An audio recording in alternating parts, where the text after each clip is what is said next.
스토아 철학자 에픽테토스는 우리는 통제할 수 없는 것에 대해 초연해져야 한다고 말했습니다. 그는 인간이 통제할 수 있는 것과 통제할 수 없는 것을 구분하는 능력이 우리 마음의 평화와 직결된다고 보았습니다. 그럼 에픽테토스가 말한 통제란 무엇일까요? 우리는 자신의 행동이나 생각, 감정은 통제할 수 있지만 타인의 행동이나 생각, 외부 환경, 심지어 운명과 같은 것들은 통제할 수 없습니다. 이러한 통제의 구분은 스토아 철학의 주요한 실천 덕목 중 하나인 아파테이아와 관련됩니다.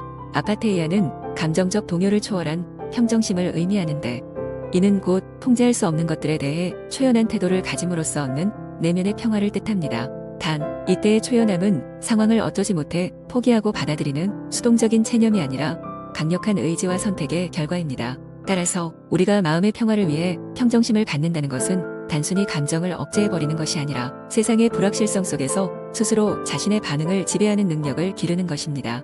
스토아 철학에서 우리의 마음을 괴롭게 만드는 것은 사건 그 자체가 아니라 그 사건에 대한 우리의 생각이다라는 가르침이 있습니다. 이는 에픽테토스가 강조한 핵심 교훈 중 하나로, 불행은 외부에서 비롯되는 것이 아니라 그 사건을 어떻게 인식하고 해석하느냐에 달려있다는 점을 일깨웁니다. 예를 들어 갑작스러운 직업 상실이나 인간관계에서의 배신은 누구에게나 일어날 수 있는 일입니다. 하지만 중요한 것은 그 사건이 우리에게 어떤 감정을 불러일으키느냐가 아니라 우리가 그 사건을 어떻게 해석하고 받아들이느냐입니다. 이때 우리는 그 사건을 단순히 불행으로 여길 수도 있고, 혹은 성찰과 성장을 위한 기회로 삼을 수도 있습니다. 사건 자체는 바꿀 수 없지만 그에 대한 우리의 해석은 우리 손에 달려있다는 점이 스토아 철학의 핵심입니다. 직업적 안정성과 인간관계의 변화, 건강 문제 등은 우리가 통제할 수 없는 외부 요인입니다. 그러나 우리가 어떤 상황에 처하더라도 그 상황에 대한 우리의 해석과 반응이 우리의 내면의 평화와 삶의 방향을 결정짓는다는 점은 명확합니다.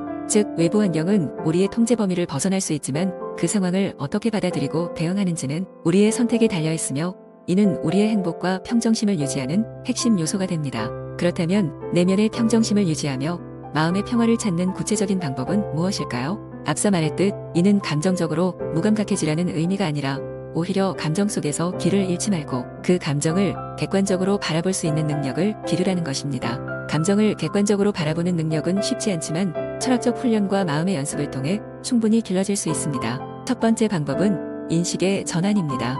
에픽테토스는 감정이 사건 자체에서 비롯되는 것이 아니라 그 사건에 대한 우리의 해석과 인식에서 발생한다고 보았습니다. 예를 들어 갑작스러운 일에 화가 났을 때 그 일이 나를 화나게 만든 것이 아니라 내가 그 일을 어떻게 받아들이고 해석했느냐에 따라 화가 났다는 점을 이해해야 합니다. 이는 우리의 감정을 외부 사건과 분리해서 바라보는 연습으로 감정에 대한 우리의 반응이 결국 우리의 선택에서 비롯된다는 인식을 통해 자신의 감정을 통제할 수 있는 힘을 길러줍니다. 두 번째 방법은 자신과의 거리 두기입니다. 이는 자기 자신을 제3자의 시각에서 바라보는 연습으로 철학자들이 자주 강조하는 자신을 관찰하는 자세를 기르는 과정입니다. 즉, 감정에 휩쓸릴 때 마치 객관적인 관찰자가 되어 자신의 상태를 살펴보고 분석하는 것이지요. 내가 지금 왜 이렇게 느끼는 걸까?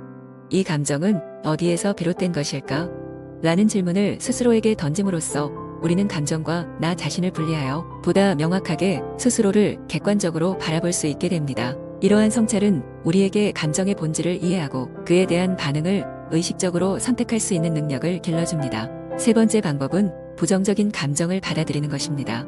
스토아 철학에서는 감정을 억누르거나 회피하는 것이 아니라 감정을 자연스러운 현상으로 인정하고 수용하는 것이 중요하다고 강조합니다. 예를 들어 화가 나거나 슬플 때 그 감정의 존재를 인정하고 그것을 나쁜 것으로 규정하지 않는 태도가 필요합니다. 부정적인 감정 또한 인간 경험의 한 부분임을 이해하고 그 감정이 왜 발생했는지 성찰하는 자세를 가짐으로써 우리는 감정에 덜 휘말리게 됩니다. 에픽테토스 역시 이러한 인식을 통해 감정적 동요를 넘어 평정심을 유지할 수 있다고 강조했습니다. 네 번째 방법은 자신의 감정을 글로 표현하는 것입니다. 일기나 자기 성찰의 글을 쓰며 감정을 기록하는 과정은 그 감정을 객관적으로 바라볼 수 있게 합니다.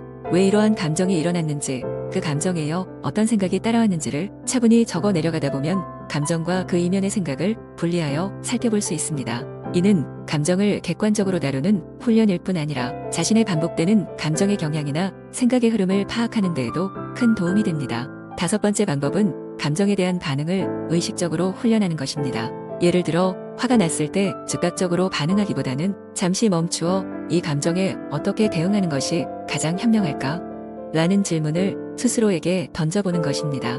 처음에는 쉽지 않겠지만 이러한 훈련을 지속하다 보면 점차 감정과 반응 사이에 거리를 두는 능력이 향상됩니다. 그 결과 우리는 감정에 휘말리지 않고 상황에 맞는 적절한 반응을 선택할 수 있는 힘을 얻게 될 것입니다. 이러한 자기통제와 성찰의 훈련을 통해 우리는 어떤 상황에서도 흔들리지 않고 더 현명하고 나은 선택을 할 수 있는 힘을 얻을 수 있습니다. 이 모든 방법들은 꾸준한 연습과 인내가 필요하지만 점차적으로 감정을 객관적으로 바라볼 수 있는 능력을 익히게 되면 에픽테토스가 강조했듯이 더는 감정에 휘말리지 않고 내면의 평정심을 유지하며 진정한 마음의 평화를 이루는 날을 경험할 수 있게 될 것입니다.